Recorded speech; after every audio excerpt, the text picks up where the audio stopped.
네. 최근에 이슈가 되고 있는 내용이 아마 이번 주도 웬만한 뉴스들이 상당히 좀 많았던 것 같아요. 그래서 확인을 해보게 되면 금리 인하에 대한 이슈는 항상 있었죠. 그러면서 패드워치에서는 87.2% 금리 인하를 할 것이다라고 얘기가 나오고 있습니다. 여기까지는 우리 다 알아요. 그런데 정작 중요한 건 그 다음에 어떤 흐름이 나오는지가 더 중요하다라고 생각을 하시면 될 것 같아요. 그래서 금리 인하를 한 다음에 파월 의장이 항상 기자회견을 하잖아요. 기자회견에서 어떤 얘기를 하는지를 확인을 해봐야 됩니다. 이번에는 금리 인하를 하겠지만 향후에는 금리 인하를 안 한다라고 얘기를 하게 되면 당연히 변동성이 커질 수밖에 없다라는 걸 확인해 볼 수가 있을 것 같고요. 향후에도 금리 인하를 지속하겠다라는 얘기가 나오게 되면 당연히 산타랠리가 이어질 가능성이 상당히 높다라는 걸 얘기를 해드리고 싶습니다. 그리고 또 하나 확인을 해봐야 되는 건 이 12일이 중요해요. 이번에 FOMC에서 금리 인하를 한다라고 했을 때 당연히 비둘기파와 매파의 경쟁이 있었을 거라고 보고 있는 거죠. 그러면 과연 금리 인하를 향후에도 얼마나 더 해야 되는지를 얘기를 해야 되는데 아마 그 내용은 12일 날 필라델피아, 클리블랜드, 시카고 연은 총재의 발언에서 그걸 확인해 볼 수 있다는 걸 얘기를 해드리도록 하겠습니다. 그 다음에 이번에는 또 점도표도 역시 나오는데 이 점도표가 어떻게 이어지는지에 따라서 금리가 추가적인 상승이 이어질 수 있는지에 대한 여부도 나오기 때문에 아마 이 FOMC가 결과가 나오면 국내 증시에 대한 변동폭이 상당히 있을 가능성이 있다는 거 참고를 해주시면 좋을 것 같습니다. 이 때문에 국내 증시도 지금 갈팡질팡하고 있는 거죠. 금리 인하에 대한 기대감은 존재를 하겠지만 그 이후의 흐름을 한 번 더 확인을 해봐야 되기 때문에 이 영향으로 인해서 국내 증시 아마 내일까지는 횡보세가 좀 이어질 가능성이 높다라는 걸 참고를 해주시면 좋을 것 같습니다. 그 다음에 확인을 해볼 만한 내용은 경제지표라고 볼 수가 있을 것 같죠. 이번에 ADP 주간 고용 변화 보고서가 있고요. 졸트 보고서가 나오는데 여기 구직과 이직 관련된 보고서라고 생각을 하시면 될 것 같습니다. 이게 미국에 있는 기업들이 얼마나 사람들을 밖으로 내보내느냐 요거에 따라 달라질 가능성이 있기 때문에 이 졸트 보고서도 굉장히 좀 중요한 지표 중에 하나다라고 생각을 하시면 될 것 같고요. 그 다음에 미국 석유협회의 주간 원유 재고 상당히 이슈가 많이 안 됐던 내용이긴 한데 지금부터는 보셔야 돼요. 왜 그렇게 보라고 얘기를 하는 거냐면 첫 번째의 경우는 그 전까지는 사실 여름과 가을이었잖아요. 원유가 그렇게 많이 사용되지는 않았다라고 생각을 하시면 될 것 같은데 미국도 이제는 겨울이라는 거죠. 이 겨울이 진행이 되게 되면 아무래도 춥다 보니까 원유를 많이 쓸 수 있습니다. 그래서 원유가 만약에 재고가 부족하다라고 얘기가 나오게 되면 WTI가 상승을 하게 될 가능성이 있고요. WTI 상승은 당연히 국내 석유 관련주의 상승으로 이어지기 때문에 보셔야 된다라는 얘기를 해드리도록 하겠고요. 그 다음에 11일에는 국제에너지기구와 오펙 월간 보고서가 있는데 이전에 뿐만이 아니라 향후에도 유가를 계속 뽑아낼 것인가, 더 늘릴 것인가 요거를 확인하기 위해서는 보셔야 됩니다. 향후의 경제 전망을 하는데 이게 필요하죠. 만약에 중국 쪽에서 역시 원유를 계속적으로 쓰인다라고 얘기를 하는 건 세계의 공장이라고 얘기를 하잖아요. 그만큼 경제 활성화가 더 진행이 될 가능성이 높기 때문에 이것도 그냥 한번 가볍게 보실 만한 내용이다라고 생각을 하시면 될 것 같습니다. 자, 그 다음에는 실적이에요. 아마 이 수요일과 목요일이 상당히 중요한 시즌이다라고 생각을 하시면 될 것 같은데 대표적인 기업으로는요. 오토존이 화요일 날 실적 발표를 하게 됩니다. 그 다음에 확인을 해볼 만한 거는 딱히 없고요. 밈주식으로 유명했던 게임스탑도 역시 화요일 날 장 마감 후에 실적을 발표한다라고 보시면 될 것 같습니다. 중요한 건 수요일입니다. 수요일 날 쭉 보시게 되면 밑에 뭐가 있는 거냐면 우라늄 에너지의 실적이 발표가 됩니다. 원전 관련된 종목이기 때문에 이 수요일 날 어떤 변화가 이루어질지 확인해 보셔야 될 것 같고요.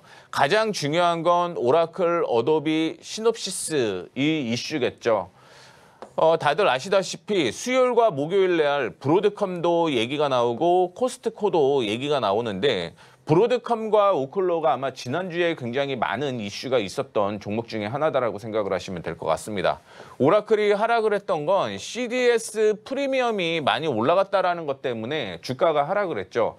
이 CDS 프리미엄이라고 얘기를 하는 건 국가 기준이었던 거예요. 한 국가가 부도가 얼마나 날지 이런 걸 확인을 하는 건데 만약에 부도 가능성이 높다고 하면 그냥 당연히 부도를 맞는 게 아니라 그거에 대한 대비를 하겠죠. 뭐 보험이라든가 이런 걸 들게 될 텐데 이 보험에서 CDS 프리미엄이 높아진다라고 한다면 보험료를 더 많이 지불하게 된다라고 생각을 하시면 될 것 같습니다.